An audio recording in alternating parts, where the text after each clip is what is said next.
All right, so we are going to do some hypothesis testing for our Pset 5. There we go. Actually, let's change our color here. Do some hypothesis testing, and we can actually see here. We can do hypothesis testing to see if any of these data sets are distinct. And actually, we'll answer a hypothesis question protocols as well.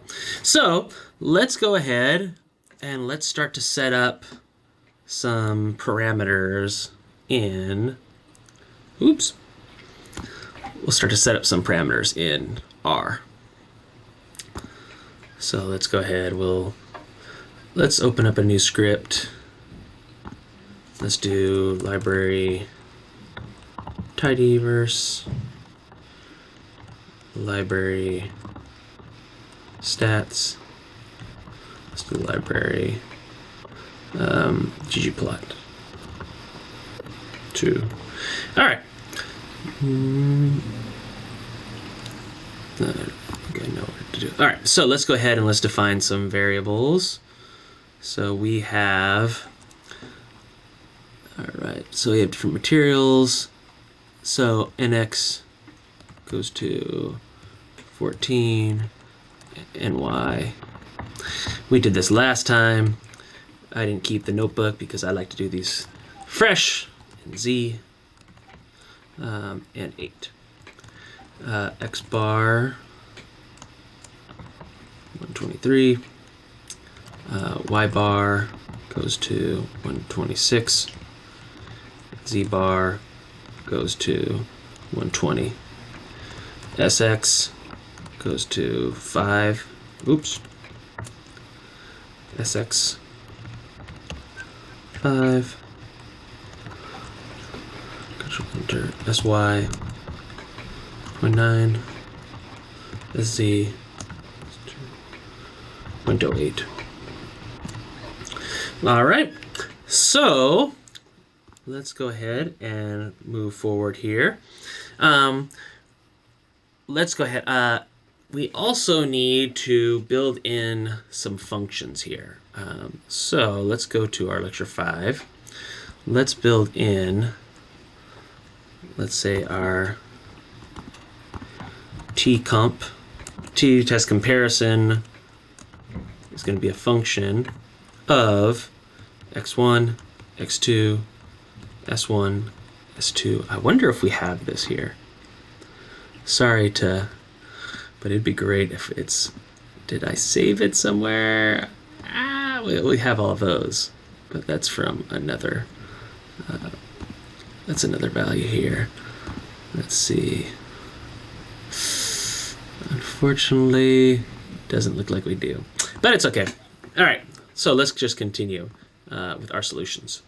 So we're going to do t-test comparison of this function, and we're going to do squigglies, and we're going to say that x1 minus x2, and we're going to divide by square root of s1 squared divided by n1, and then plus s2 squared divided by n2.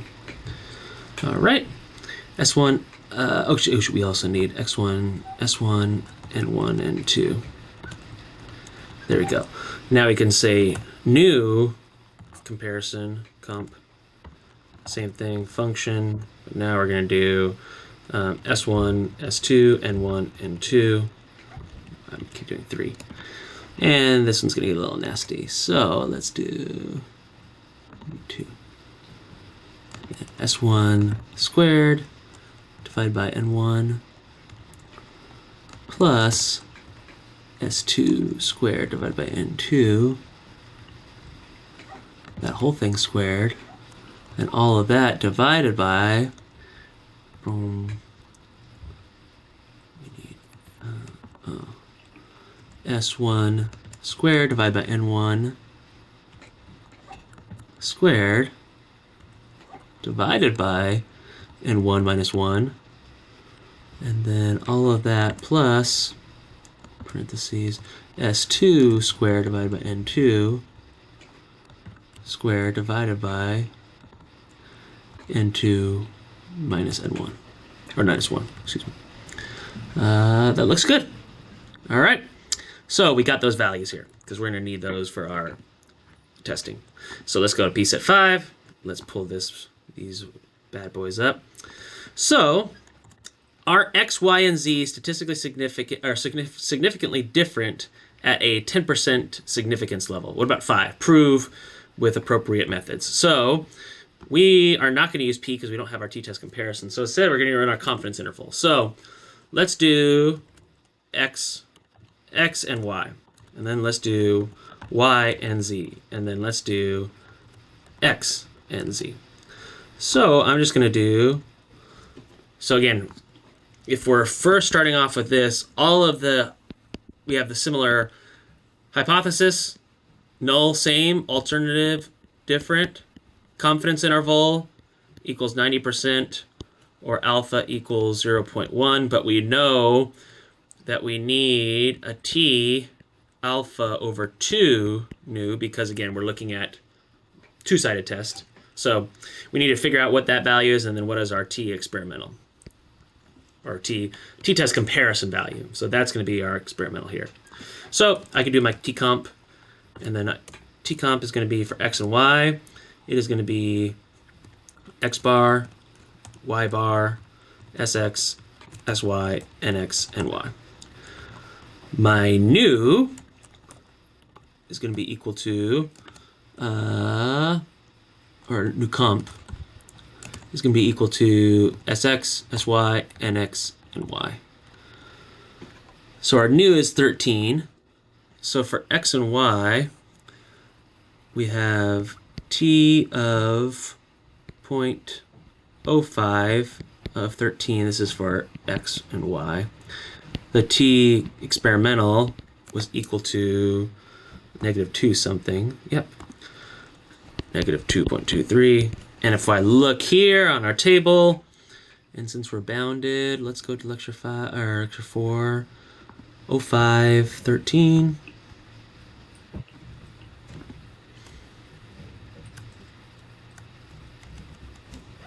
Oh, 5, 13, 1.771. There you go. Let's go back up there one more time. Come on. Or lecture 4, excuse me. So 1.771. So this falls beyond, right? Plus or minus. So unfortunately, or not unfortunately, what does that mean? That means that we have, if we look at our figure, we are in reject H naught. So for x and y, that's our solution. So now we can do very similar things here. So now we can do t-comp of y bar, z bar, sy, sz. Be careful of this. Make sure you're consistent. Sy, sz, ny, and z. And then we can go to that's our t-comp. That's a big old value there. So we could do new comp, and then sy, sz, ny, and z. But so very, very large sample size, but so we can just say infinity. So for our Pset, t of 0.05 of infinity, we can look back over here, but it's not going to be that value. So that is also reject H naught. Very, very, very large. Excellent. And then finally, you can do x and z. So t-comp of basically x bar, z bar, sy, sx, sz, nx, nz. It's a little bit closer. New comp of sx, sc, nx, nz. 13. So was that 13 again? So 0.05, 13. So 1.77. That will still be, yeah, a little different. That'll still be essentially out there. So all of them are reject H naught. All right. Let's see. All right, so will any of this change the 5% confidence interval or 5% significance? So let's look at, if it's 5% significance, I'm looking for 0.025. So it would increase to 2.161. You can actually double check that here. Yeah. So for the 13 news, so what is that, 2.161? Not going to work for either of them. It gets us close, pretty close, but none of the answers will change. And you can kind of see down below as well, that's not going to make a difference. All right. So, nope, the answers do not change. Now, let's get back to the problem set. Does X come from a population with a mean of... All right, so now let's actually do our T experimental. Is going to be a function of x bar mu naught sx n. And that's going to be equal to x bar minus mu divided by, let's put that,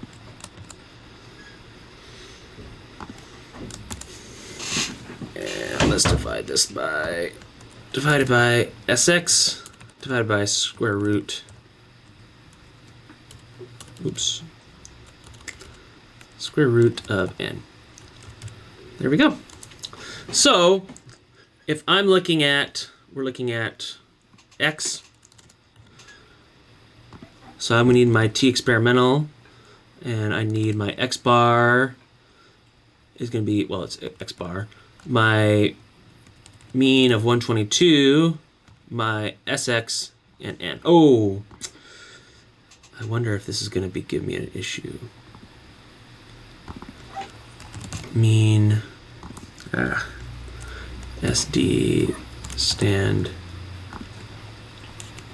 num. Let's say mu naught. Sorry. Mean mu naught sand num. SX NX. So that would be my T value. So now, again, we're looking at, let's see, investigate this at 5 and 10% significance levels. So let's go ahead. So we are looking with a mean of, okay, we got a couple problems going on here. So let's tackle them one by one.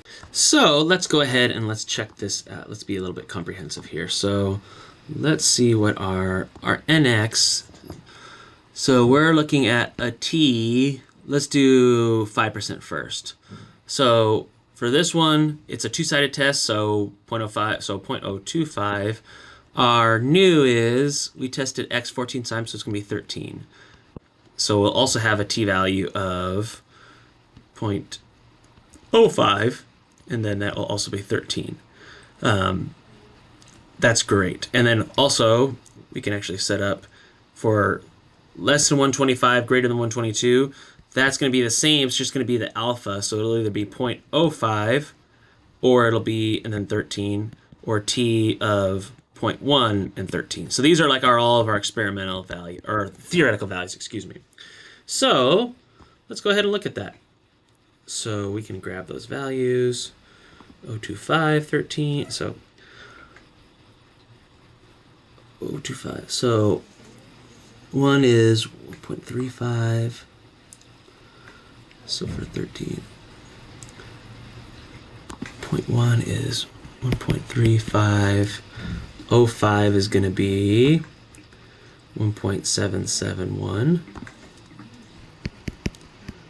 1.771, and the last one will be like something like 2.160. Okay, 2.160. So those are all the values here. So let's start to analyze. So here was our T experimental. So for the two-sided test, for both of those, it's going to fall in the do not reject regime because it's in between those bounds. So that's for the 122. We also need to calculate the T experimental for x bar 125, and that's less than Sx nx. That is minus 1.49. So at the 5 and 10%, minus 1.4. So it will be in the, again, this has to be negative. Remember, for the left-sided test, so this is our, if this was minus 1.771, minus 1.49. So here, we're okay. We're in the do not reject regime for this confidence regime. But once it's here, it falls in the, actually, do not reject, this will be in the reject. So do not reject, reject for this one. So at the 5% and the 10%. For greater than 122, it's going to be, let's see. So we still have that same 0.74. So now we have those values here. So both of those are going to be small. So those fall in the do not reject regime because 1.77, so it'll fall in here, do not reject. All right, great. Now let's go. Now it's Y's turn. So does Y come from a population? So again, now we're going to be doing, oh, you shouldn't have erased. Let's see. So let's do T experimental of Y bar 124 SY NY, and our NY is large, I believe. Yes. So does it come from a population the mean of 124? So does Y. We don't have a confidence interval. We're going to assume 95%. So we're looking at T025 of infinity, which is going to be equal to 1.96.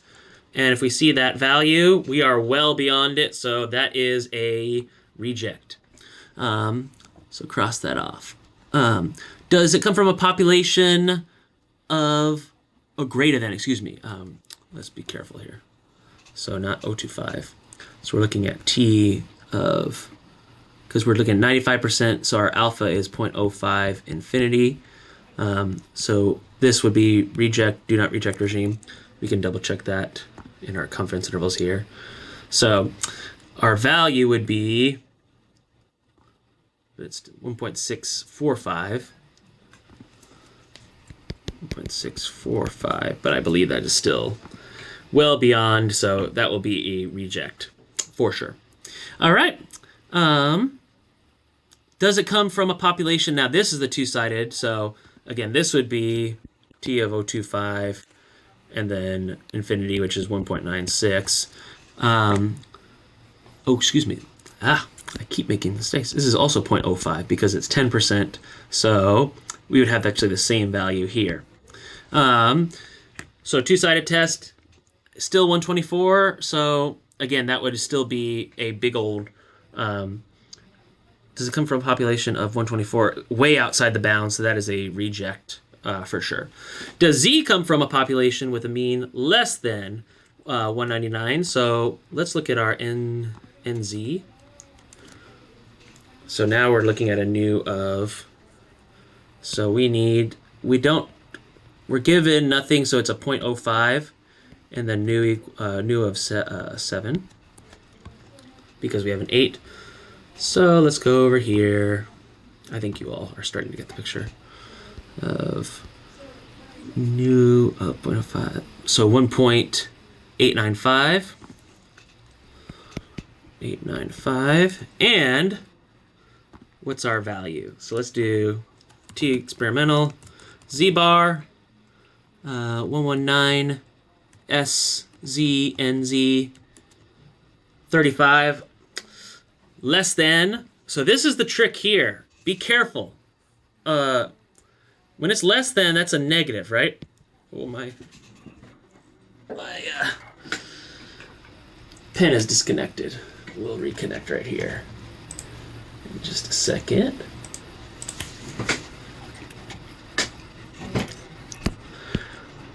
All right, so this is a negative 1.985. So this is reject. But on the left side of test, remember, we're really positive, so that's a do not reject. So do not reject there. All right, finally, 3 data files. Are any of these pairs not statistically significant? Statistically, that's a little typo. But okay, let's go back through our data set here. So let's go ahead, let's pull up the values. Let's look at how to do these data sets. So let's go ahead and read in, I believe we have, there we go. There they are. So let's set this as our working directory. Oops. Set as working directory. I'm going to go ahead and do my library. Actually, we don't need it. So I'm going to do D1. Data 1 is going to be read.csv, and then ps4-1, ps4-1, space 1.csv. Read that in, copy that. Doot, doot.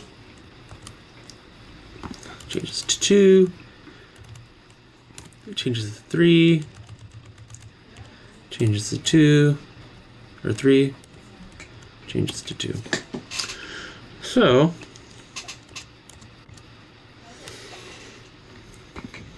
and then I can do t.test.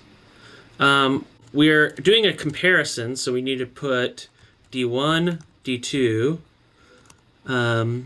We don't need to do, and we could actually go into the help menu here.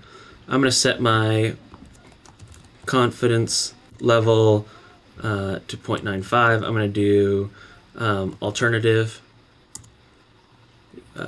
to .cited. Let's see if we can get the value here. And here we go. So our p-value here is extremely, extremely small. So these are basically where we're going to put this. Is this reject or do not reject? So if our p-value, where does that p-value land on our 95% confidence interval? So that is do not reject. So that's going to be the value there. So we are in the do not reject regime. Let's do here and here. What about D3, D2? Additionally, we're in the do not reject regime. So we do not reject that they are the same. And then finally, D1, D3. Ooh, 0.99, they are very, they are very different. So that is, oh, excuse me. The one before, this is extremely small, so that is reject. This is for sure do not reject. All right, that is it. So we'll see you all in the next video. Thanks. Bye.